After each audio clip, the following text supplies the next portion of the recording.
Hello, everyone. It's Dr. Jensen from Dean's Chat. If you're on the fence as to whether you want to join the American Podiatric Medical Association, jump on in. It's a new APMA. Whether it's advocacy concerns, scope of practice, billing and coding, consider membership at the APMA as your professional insurance. Hello, everyone. Welcome back to Dean's Chat, where we discuss all things podiatric medicine. My name's Dr. Jeffrey Jensen. I'm the Dean at the Arizona College of Podiatric Medicine and the host for the Dean's Chat podcast. Once again, I'm with my co-host, Dr. Joanna Ritchie. Hi, Joe. Hey, Jeff. How you doing? I'm doing pretty good. I'm kind of getting used to summer. It's a little slow at the college right now, and it's all good. How about you? And I'm trying to get everything ready. The PodSurge 3 course is getting ready to start. So it's been fun getting all the preparation and anticipation of the course. And I'm really excited about today as we have some fun interviews with our current second year students or newly elected second year students. What do we call it? Promoted second year students? Yeah. Well, thank you. Yes, indeed. From the class of 2028, they're Dean's Chat veterans. In fact, Ari has his Dean's Chat cup with him today. So I'd like to introduce our class of 2028 reps, Ari Gerber, Paxton Ingram, and Athena Najar. Welcome back to Dean's Chat. Thanks for having us. Good to be back. Yeah, excited about this.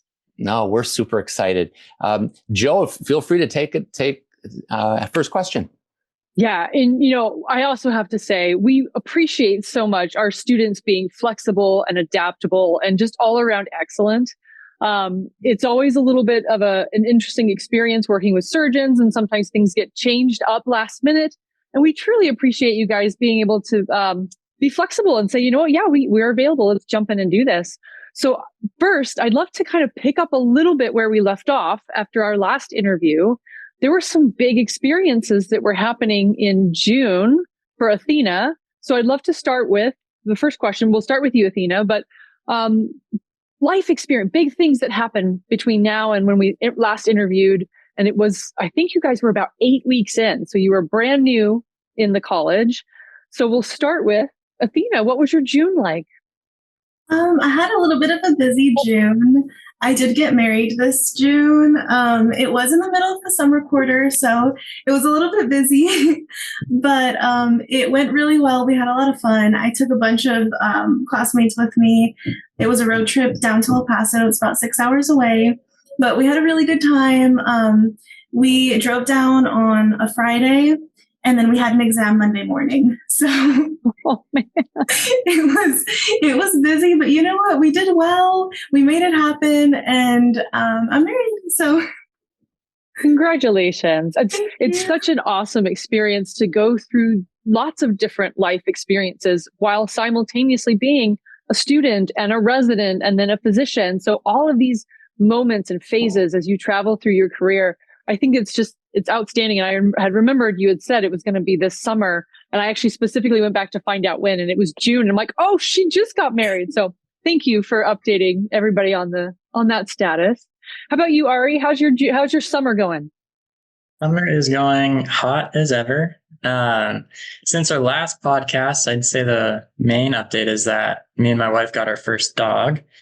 So she's the first of dogs for my wife. She's never had a pet before. So I like to say she got spoiled because she is a perfect puppy, and she basically came out potty trained. So that's been amazing. And she's just super social. So we're excited to have her, and definitely makes coming home after a long day of anatomy lab and biomechanics and everything in between. So we're really excited about our new puppy. Oh, that's awesome. Being a parent to a 4-pod friend is outstanding. No one will give you more love and affection than a dog. What kind of dog is your puppy? She is a miniature Bernedoodle. So part Bernese Mountain Dog and part Poodle. So she's got all the curls and all the coloring. So what a cutie. Fantastic. How about you, Paxton? Well, I can't say that I got a dog, but I'm trying to think about the biggest update since we last had this podcast. It's probably that when we first got here, our daughter was just crawling, and now she's running all over the apartment and trying to escape and trying to rule the world. So that's probably the the biggest change that we've seen. It's pretty amazing how fast those toddlers grow up. So it is. Yeah. And having a little human time clock in front of you is remarkable. And there'll be periods of your life where it'll be like, oh, I remember this because she was this age. And so that means I would have been at this phase. And that's outstanding. Exactly. It's fun. Yep. Athena, I have a question for you. Did you road trip to El Paso? We did. We did. There was a group of about maybe 12 or 14 of us. We took 3 cars over. So I went to, I think there was some kind of imaging lecture that morning. A bunch of us went to that, and then we just hopped in the car and rode over. And then we came back on Sunday, studied the whole way over. Shout out to my husband for driving while me and my friends studied in the car. But we did. I was going to say it was probably just a thoroughly enjoyable trip there, and on the way back, you had to study. How did you study? Did you quiz each other? Were you studying by yourself? How'd that work? I'm a really big buddy studier. That's really the only way that I find that things really sink in for me. I have to talk about it out loud. And really this quarter, I'm going to give a big shout out to Paxton. His Anki cards are getting me through this quarter. So me and a friend will just kind of like back and forth with the Anki cards, and like the conversations that happen between cards, that really helps it stick for me. So that's what we did. The whole 6 hours over, whole 6 hours back. Paxton, you're developing quite a reputation as the academic leader in this class. Yeah, I've my Anki cards are getting popular enough. I've threatened to put a paywall on them, but I think we'll keep them free. But yeah, I build them for myself, but I share them with everybody else if they want them, and some people choose to use them. So that's cool. That's so nice of you. I've heard nothing but good things, and your name comes up. I'm sure your ears are burning all the time. Well, I'm good at building Anki cards. That's what I'm known for, I guess. So that's fine. But that collegial spirit, that is something that also is pretty unique. We have a small program for sure at Midwestern, but I think it's really fantastic that our students support each other. Of course, you're competing with each other for things like residency and externships, but there's this beautiful bond that happens as you guys are going through this experience, this shared experience together. And so Paxton, that's just another example of, you could certainly just keep those to yourself and be the one that shines, but instead you're sharing that with your class and supporting each other. And I think that that's outstanding. I'd love to get your guys' take on that experience of being in a small class, obviously having that immersive experience with the DO program. So you have almost 300 students when you're in the basic science courses. But what has that experience been like for you? And Paxton, we'll start with you since you're the compassion lead in that role. Well, here's the thing, right? I'm a competitive person by nature, but so I feel like, and I'm fine competing, but I would like to compete with other schools. I don't want to compete within our class. And so I want us to all be prepared and do well in our school so that when we go out on externships for boards that we shine there. And so we're like I like to think of us as like a Midwestern team. We're trying to compete together, but we don't need to always be competing within ourselves, except to make ourselves better. For sure. Oh, I like that. Mm-hmm. Yeah. Oh, I like that too. Kind of leading beyond the immediacy of the schooling. Ari, you and I have been meeting the last month or so talking about far-reaching things like residency programs, and it's never too early to have those discussions. I'm impressed with your ability to see forward through basic sciences. Tell me about your planning processes. Yeah, so it's always good to have the big picture in mind. So my wife and I like to plan things out. It's kind of what we do. And having an idea of where we could potentially see ourselves in the next 3 years. I guess it's more like 2 years now, but it's something that can give us encouragement and something to hope for as you go through some of your classwork. It's challenging. I mean, we do have a lot of material that we get through in that first year. And it was great being with the DO program because, as Paxton said, we have competition within ourselves sometimes, but you also get to learn a lot of experiences from what others are doing and trying to accomplish. So when we moved out of the DOs into the pod only courses for the summer, I was, it was bittersweet, but at the same time, I've been looking forward to this summer quarter the whole year. I just wanted to be with our classmates and in the trenches together, building up each other and really just learning from one another. I mean, I've changed my study habits. I've taken on some of Paxton's Anki decks for certain classes, and it's something that I've really appreciated about Midwestern is the smaller class size and the friendliness, the camaraderie that we have. So yeah, I mean, we're always willing to share what we find with each other. I know Pax and I shoot over research papers, seems like once a week now, and talk about what residencies we're thinking about or rotations that we want to do. So yeah, I would say the small class size has been really conducive for some of those friendships and relationships. I agree. Thank you. Go ahead, Joe. I didn't know if we were going to go Athena's take on small class size. What else? What was the other part? There was something. Was that planning ahead? The camaraderie, planning ahead. There you go. Yep. Yeah. I really appreciate our class size. I feel like within podiatry, we have like this really unique way of building each other up and kind of working together. And even, we try to kind of hype each other up and make sure that everyone's doing well in school.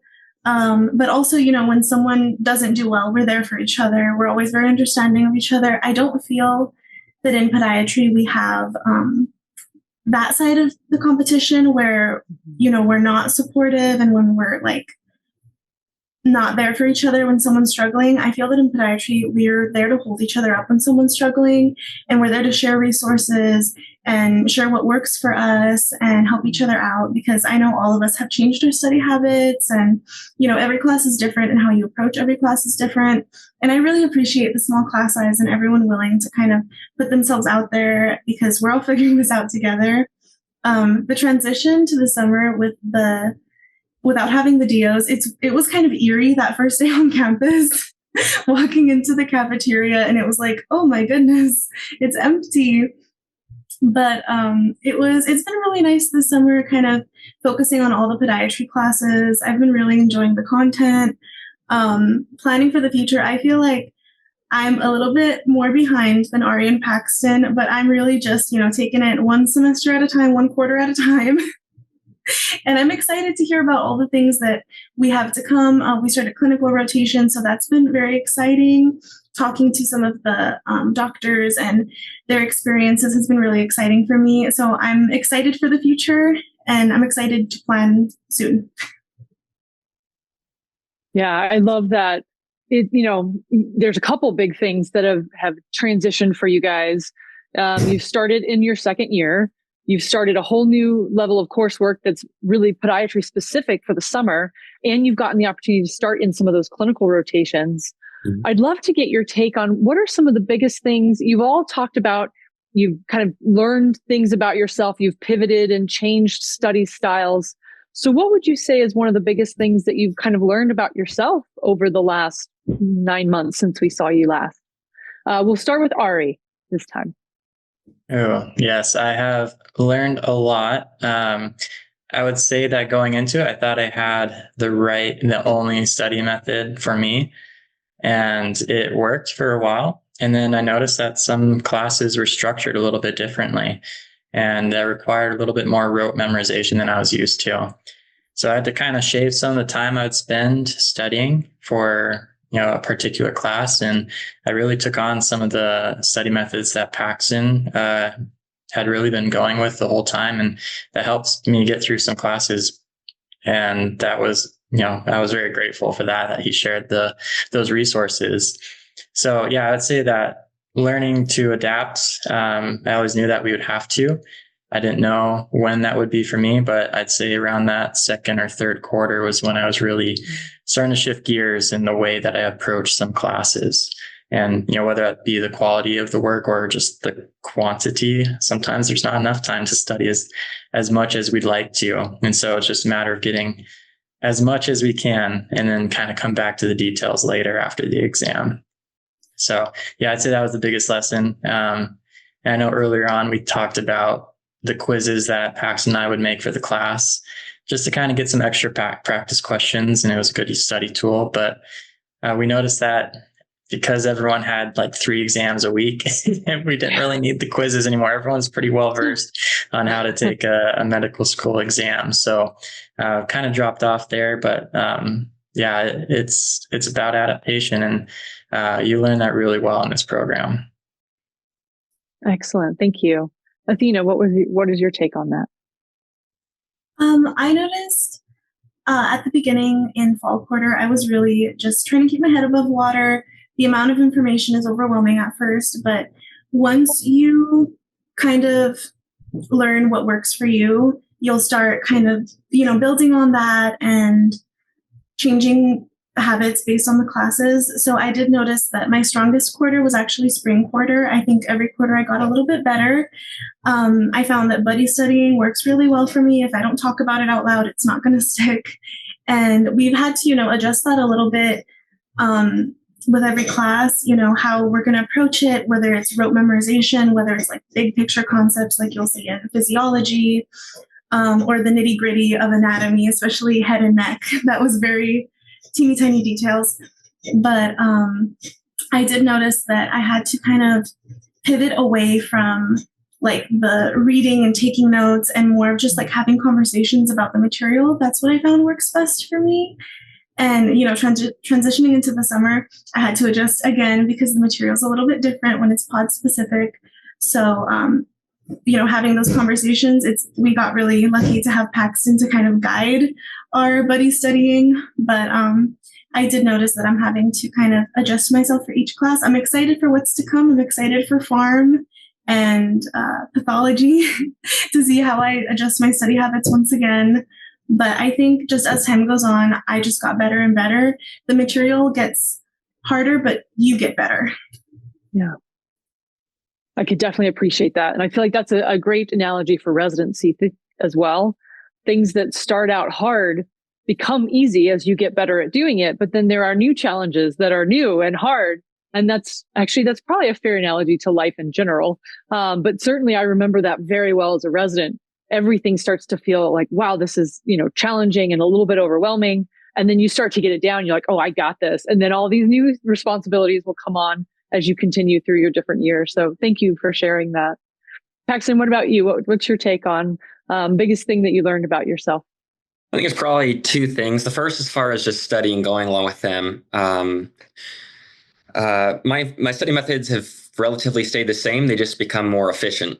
So I've gotten pretty good at knowing what information to pull out of each lecture and how to make my cards. And then I still do some buddy study with Ari and some other friends in the class. So basically just efficiency as far as the study methods has made things go faster for each lecture that I study.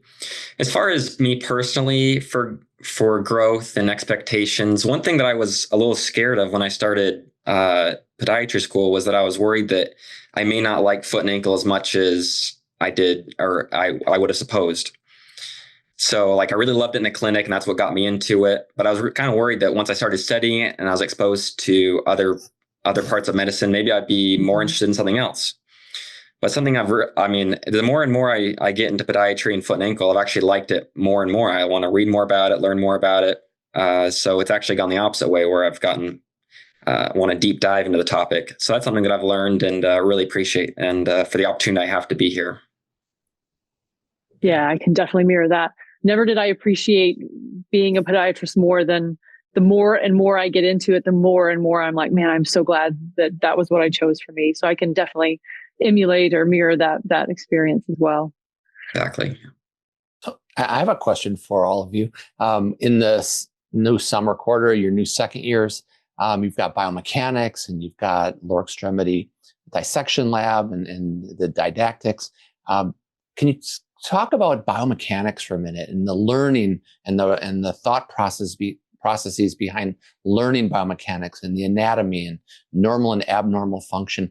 Because biomechanics is kind of in some ways it's hard to understand and you need a foundation to get there. What's been your experience to date? I know you're in the middle of it. Athena. Biomechanics, I feel, when we first started learning about it back in, I want to say winter quarter, it felt like I was learning a new language. Dr. Toms is so well versed in everything, and you hear her speak and you hear how much she knows and how incredible her knowledge space is. But I really felt like I was hearing someone speak another language. So really just sitting down and kind of dissecting what all those things mean, and until this summer when I hear myself and I'm like, oh my goodness, I'm speaking the language. I'm speaking biomechanics. So I think really just taking the time to sit and familiarize yourself with the language, because something as simple as inversion, eversion, it feels easy for me now, but I know in winter quarter it was easy to mix those types of things up.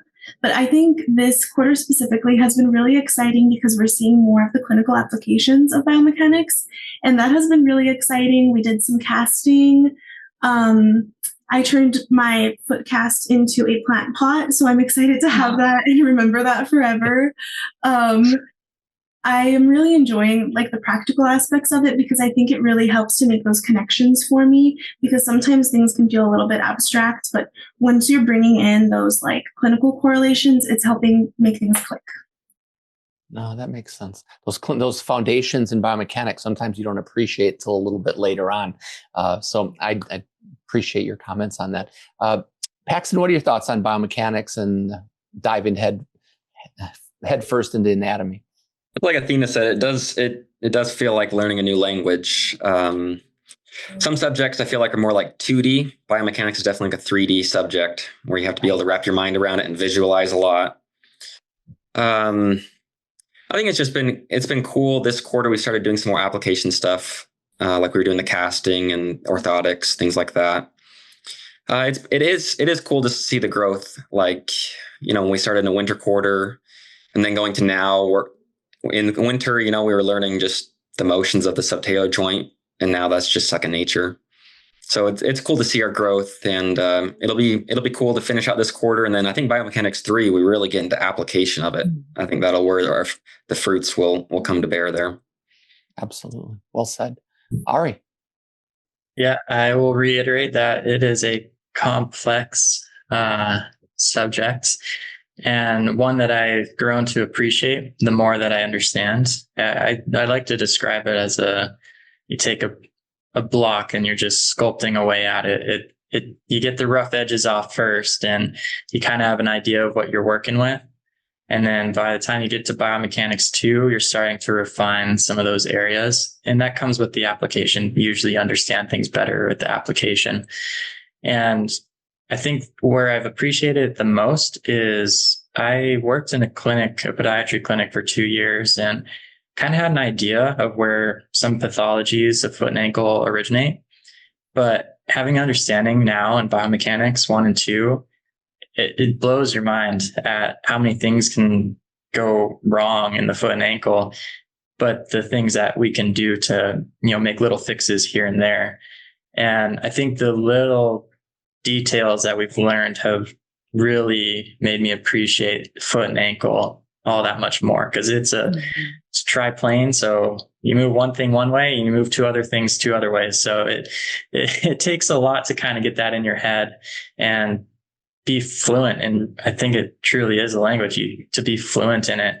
And we're still in that understanding phase. And I'm looking forward to pursuing it further and hopefully have a better understanding of the patients we come across, because I had a very superficial understanding before, and I still have a pretty superficial understanding now as far as foot and ankle pathology, but it's coming together. And I've noticed that with the way that Midwestern structures the podiatry program is, you kind of build on layers, and it's starting to come together. And it's really exciting to see the foundational concepts turn into these more complex topics that, oh, well, yeah, now I know what that means. And so, yeah, it's really exciting. And biomechanics, I think, has shown the greatest growth because it has been the most challenging. And I'm excited for the next challenge. That's for sure. We're very fortunate to have Dr. Toms teaching the sequence of courses. And I know you're coming away with just a outstanding foundation to build from. Joe, your thoughts, especially as it leads into surgical courses. Yeah, so much of what we do inherent in how we understand the mechanics and the function of the foot. And that's what biomechanics really is. And I appreciate so much what each of you touched on is there's a language to it. It is 3-dimensional. It is very abstract. And so having it layered in a way to like, here's a baseline, here's a language, here's a simple understanding of normal. And then we kind of start to piece, where does it start to go wrong? And then how does that impact the things around it? And then where you will take that in your future courses is then what do we do to address it, either surgically or non-surgically? And constantly building on the basic principles of biomechanics is one of my favorite things about the curriculum at Midwestern. So absolutely. I could talk all day on biomechanics, so I'm going to stop now. I'm going to take the opportunity to stop talking. So, how about if we do a couple professor shout outs from the first year, just out of curiosity? We got lots to talk about, but Ari, you want to start? Professor shout outs, basics, maybe basic science, and then one podiatric curriculum. Ooh, well, I want to start with podiatric curriculum just because we were just talking about biomechanics. And I do want to shout out Dr. Toms because I think she just, because it's a complex topic, there's so much discussion that goes into it. And she is always willing to sit down with us and just talk through the details, even go deeper than what the class is expecting. She's always willing to take that extra step if there's the desire to do so. So that was something I appreciated about her class, and just speaking with her, whether it be inside biomechanics or, application further down the line. So that was one that I'd like to shout out Dr. Toms. And as far as basic sciences go, I think I really appreciated Dr. Jones's lectures. Neuro is very complex, and I think she knew that going into anatomy, but she found a way to make it understandable to us and taught it in a way that was applicable, because you can go very deep with it, but she showed us just enough for us to understand how is this useful to us to know and when we're treating our patients. And so I really appreciated her classes. She is excellent, and her teaching always shows up on our board scores, which are outstanding in the anatomy section for part 1. Paxton, basic science shout out, and one podiatric faculty shout out.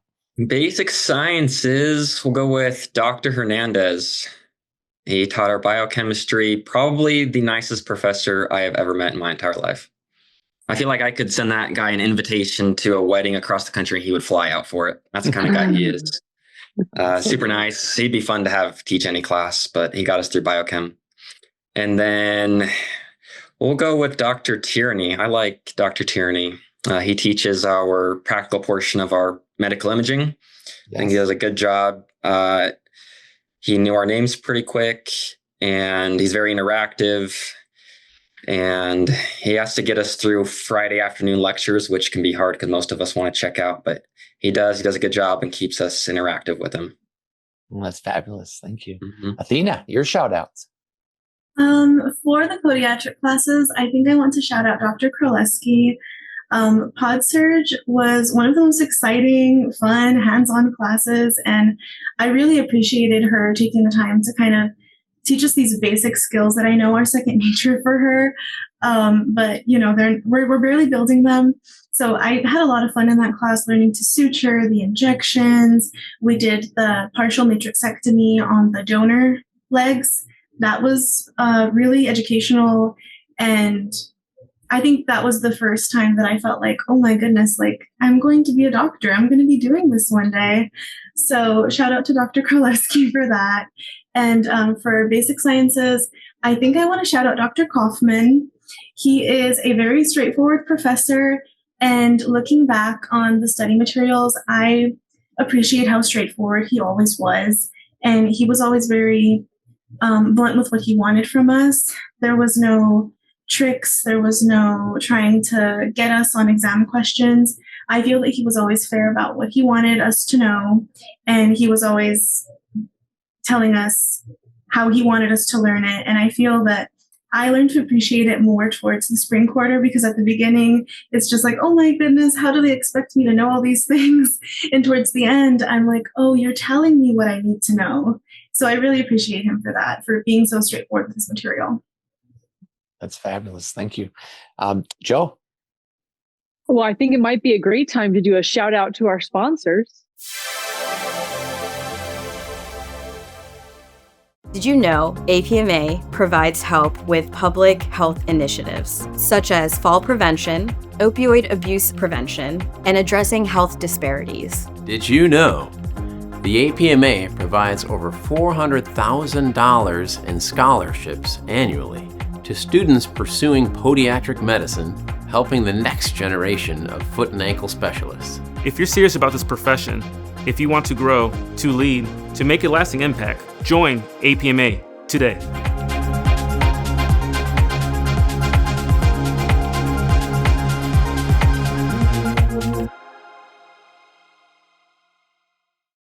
All right. So as we transition in the second half of the interview, what I would love to get each of your take on is, you've been through the rigors of your first year. You've started into your second year. You're starting to apply this information. What advice would you give to a student or prospective student, someone who's sitting on the other side where you guys were a year and a half ago? What advice would you give to them? And we'll start with Paxton. Probably two things that I would suggest to prospective students. One is to make sure that you love podiatry. Make sure you love foot and ankle, because it's too hard if you don't like it. If I didn't like being here, it would be torture almost, right? So make sure you like it, and if you like it enough, you can get through anything, and you'll have a better time learning it. Second is just to start to learn how you learn and how you can pick up information quickly. That's probably the number one thing that you can have ready to go from week one, is learning how to interpret and then apply information quickly. So those are two things I'd recommend. Excellent. Athena, what is your take? I think my advice would be to be open-minded, be flexible. I think when I came in, I was a very type A person who had to have my week planned out way in advance. I liked to know what I was doing, when I was doing it. And I think school has really helped me appreciate that sometimes you just have to go with the flow, and you have to be willing to change things. The biggest thing is be willing to change your habits. If something's not working, that's okay. You can change it. You can get better. It's not giving up. It's not quitting. It's just adjusting and powering through, because I think this is one of the hardest things that anybody could do, and it's going to take a few adjustments to get there. So I think being open-minded and being willing to change and being willing to be flexible is something super important, and something that I think I've had to learn because, before, if someone asked me, do you want to be on a podcast in 2 hours? I would have been like, oh my goodness, that hasn't been on my planner for a month. What am I going to do? And now I'm just like, yeah, of course I can. What else am I going to be doing with my day? I think being flexible and being able to study any moment that you can, I think that has been one of the biggest things that I felt I needed to learn. So that's my biggest piece of advice, is to be open-minded and flexible. That is excellent advice in so many parts of life, but definitely as a student, I can appreciate that. Ari, what's your take? I think the biggest thing is to give yourself grace in this first year, especially. It's very easy to be hard on yourself. We've been hard on ourselves for so long just to get into school. And I think you can give yourself some grace as you learn to learn. I think I'd like to go on that. It's really tough. And there's some buffers built in, especially in that first quarter here at Midwestern. They give you some grace too. So take it and use that time to learn. I think we can get really caught up on missing little details on exams, things that we think we should know. But we got to remember that these are just the exams for basic sciences or podiatry. And ultimately, this is to gear us up for when we face challenges in our patients. And the mistakes you make, you're not likely to make again, which is kind of how that works. You'll learn that in neuro, unfortunately. But yeah, you got to give yourself grace. It's med school, and it helps to love it, because that keeps you going. But the other thing I would recommend too is if you haven't shadowed a podiatrist yet, is go do that. It's fun. You learn a lot, because I think something I've learned from being at Midwestern, being around other podiatrists, and even the podiatrists I worked, they're all teachers. They all want to teach you something, and you can learn a lot from just shadowing, maybe a few months. I was fortunate enough to do a couple of years before I came here.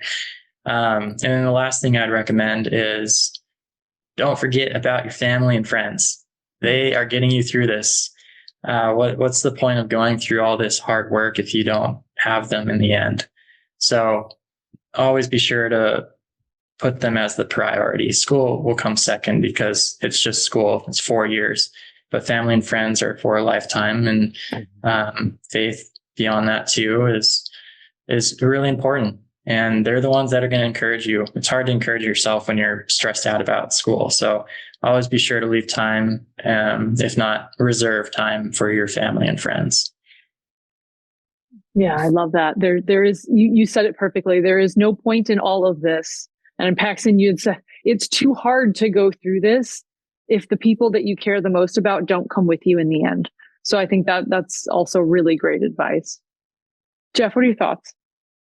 I was going to piggyback on Paxton's comment about you want to love what you're doing. And, we oftentimes interview, world-class docs, and we've also interviewed Olympians, right? Like the pinnacle of what you can be. So you think about becoming a world-class doctor or a world-class Olympian, there's some common themes. And the first theme is you have to be passionate about it. Because if you're not passionate about it, you're not willing to do what it takes, as you mentioned, Paxton, to be successful. And then, of course, you need the opportunity. And our job is to provide you those opportunities to expand your educational opportunity and experience. And then they always talk about deliberate practice, which is really what you're all talking about and studying. You're deliberately working on the things you need to work on. And then, of course, you got to be strong and have a mental game. And you've all pretty much talked about how you've changed the way you look at things and the big picture and the outlook, and the very things that make world-class Olympians and athletes make world-class doctors. And I think you've all exemplified that in our discussion today. So thank you. Yeah, I completely agree. And I think that would be maybe the last kind of cliffhanger is, what are you the most excited about in the upcoming second year? You guys will be starting dissection lab tomorrow. I'm excited that I will be there with you for it. So you haven't yet gotten to do lower extremity dissection lab. You've had the coursework, but not the dissection lab. So what is it that and it doesn't have to be that, but that's what I get really excited about in your second year. What is it that's coming up at any point through that second year that you're the most excited about? Athena, we'll start with you. I think coming up in the second year, I am most excited about, I've heard a couple things about the basic skills class that we have in the fall.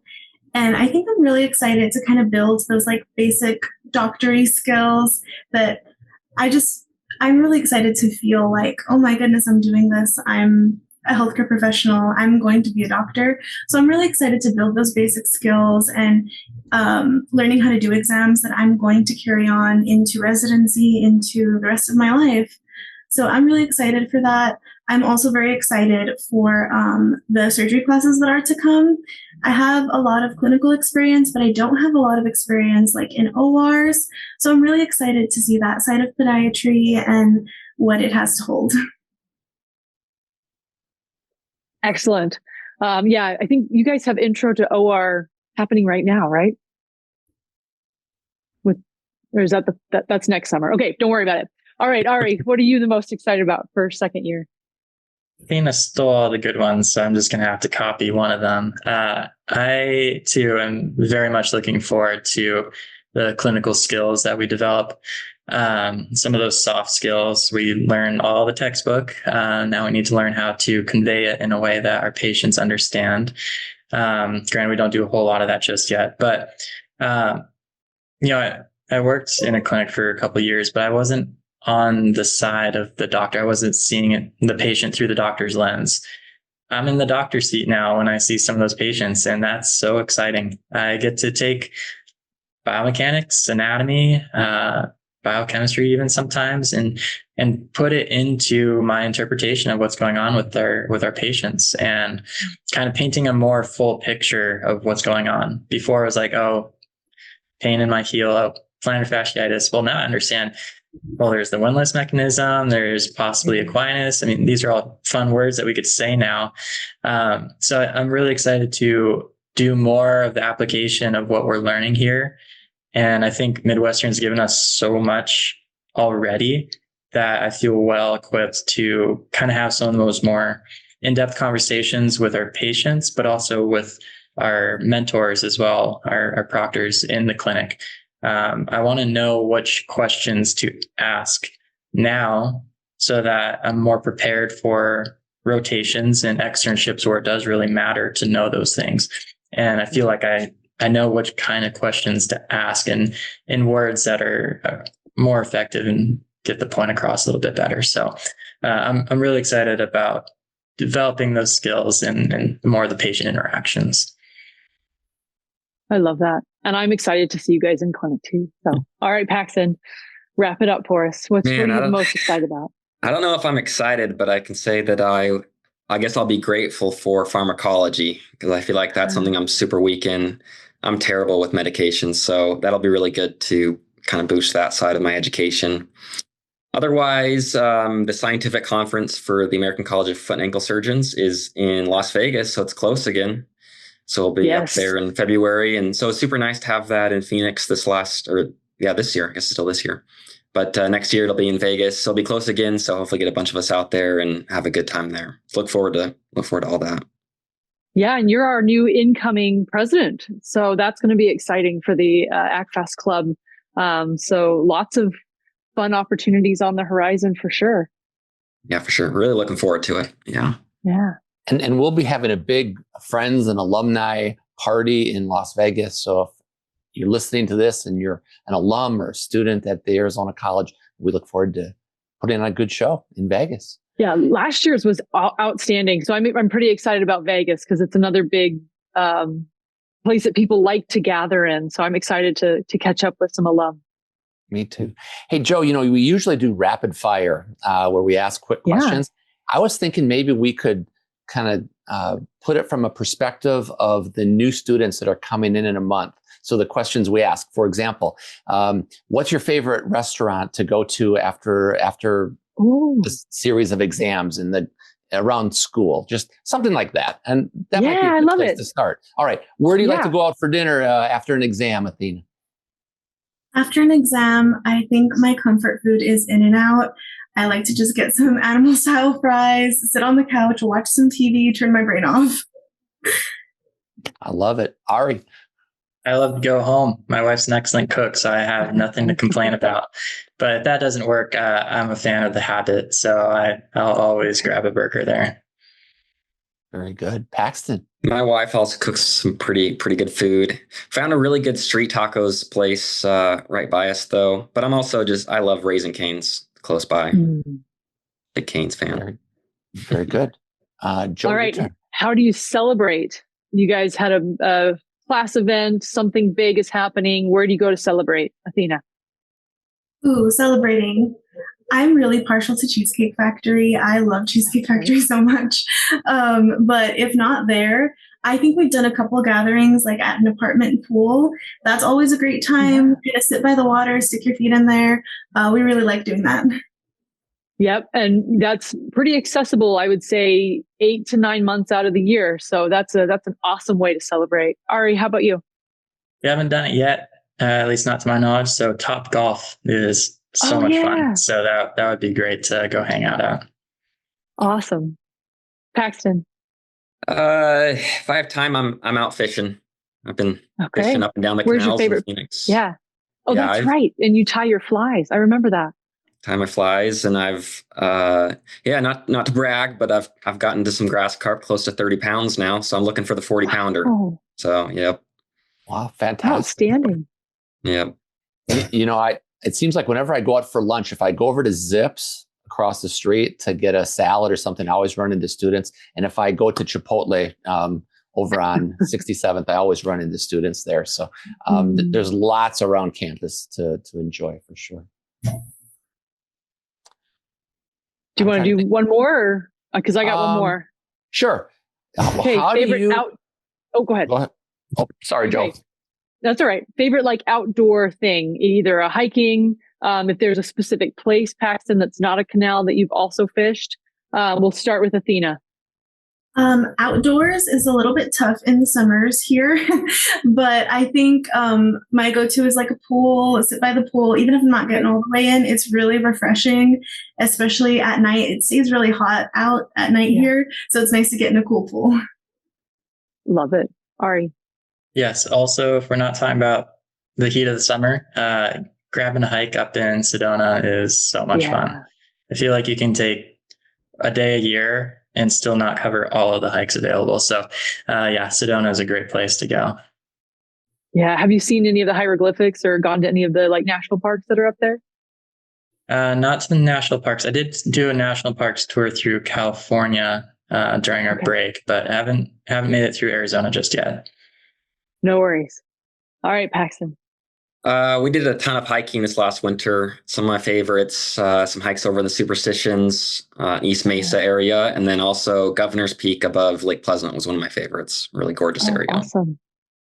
Fantastic. Mm-hmm. Good. All right. Well, gosh, thank you so much for carving out some time in an afternoon in the middle of summer. Hope you had a great 4th of July. And Joe, any last words on your end? No, thank you so much for your flexibility and your willingness to come. And I know that the prospective students love hearing from you guys and what your experience is like as a active student in the curriculum. So thank you for being so willing to share your time with us. We know that it's valuable. Thanks for having all of us. Thanks for the opportunity. We've been looking forward to it all year. It was nice to catch up with you all. Thank you. All right, you're all fantastic, and good luck tomorrow at the dissection lab. If you're listening out there on Apple or Spotify, please give us a 5-star rating. And if you're watching on YouTube, by all means, become a subscriber. Joe and I will continue to bring not only leaders in the profession, but future leaders in the profession, like our class of 2028 at the Arizona College of Podiatric Medicine. Thanks again, Paxton, Ari, Athena. Have a wonderful week. Okay. Oh, cheers. We'll get you another cup. You got to have 2, you know. All right. All right. Bye-bye now.